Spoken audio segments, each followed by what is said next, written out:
All right, y'all, what's poppin'? Welcome back. It's another day here, Powerstrokerick compound.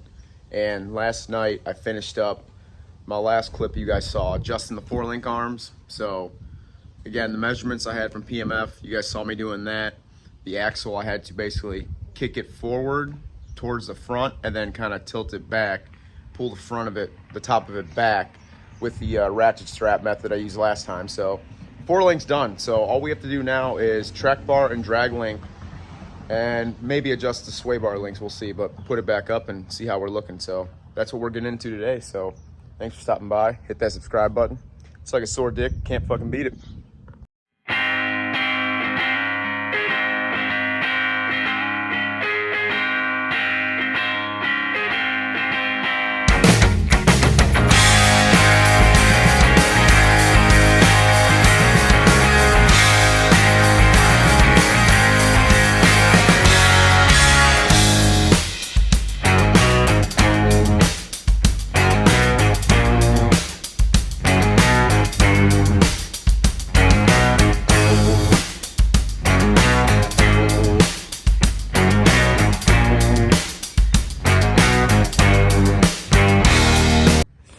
All right, guys, so here's where we are at.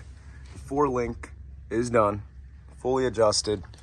Axle's where it needs to be with that. So now we got to do the track bar and the drag link adjustments. So we're going to get that rolling here for you. Show you what we got going on.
All right, y'all, so what we're doing at this point, as you've seen in the time lapse, is this is kind of just like the final adjustments / like tweaking stage. So I'm tightening up the bolt right now for the track bar. We are going to torque that, forget what it is, it might be like 460 foot-pounds. So I'm going to torque that eventually, but I'm just going to tighten it now.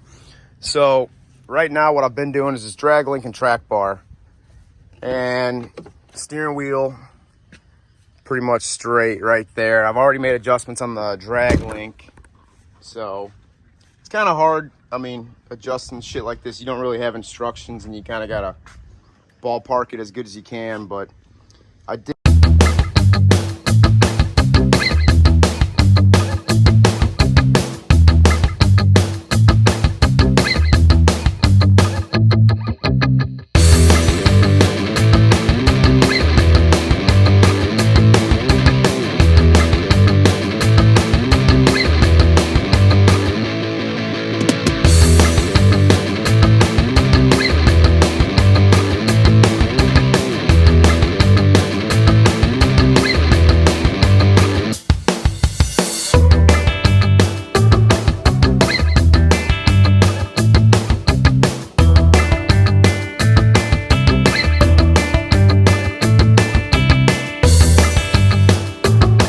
Guys, so this job's pretty much wrapped up here. I say pretty much, not really. I'm still tweaking with stuff, but put shock on this side. I'm gonna get the shock on the other side.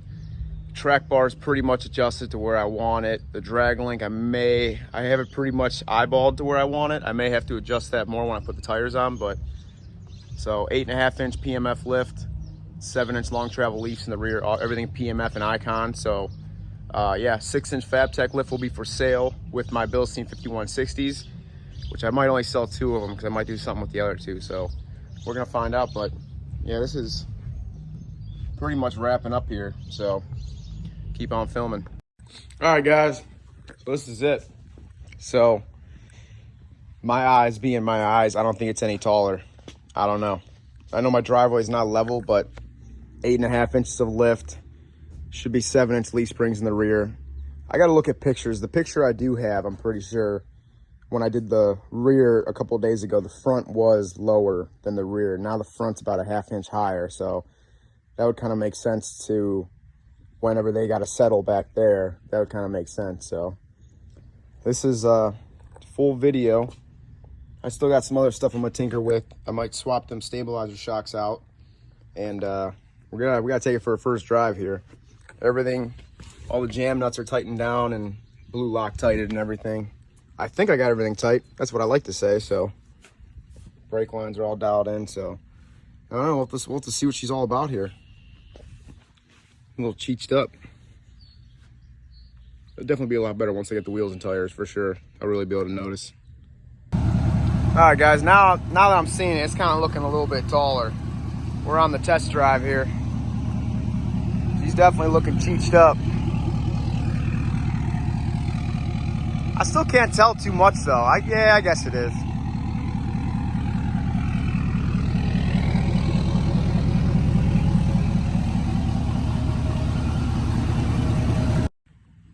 So guys, what we got going on here is I'm kind of buttoning things up.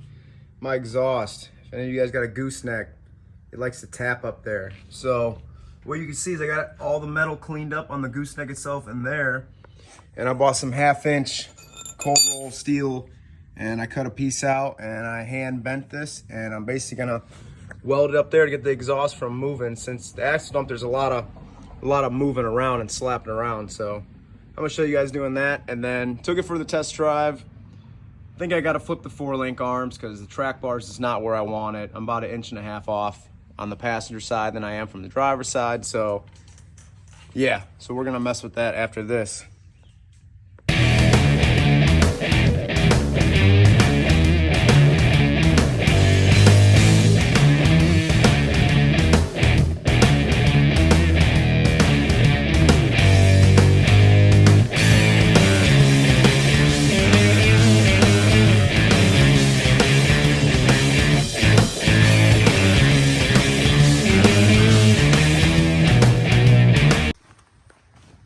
All right, guys, there she is.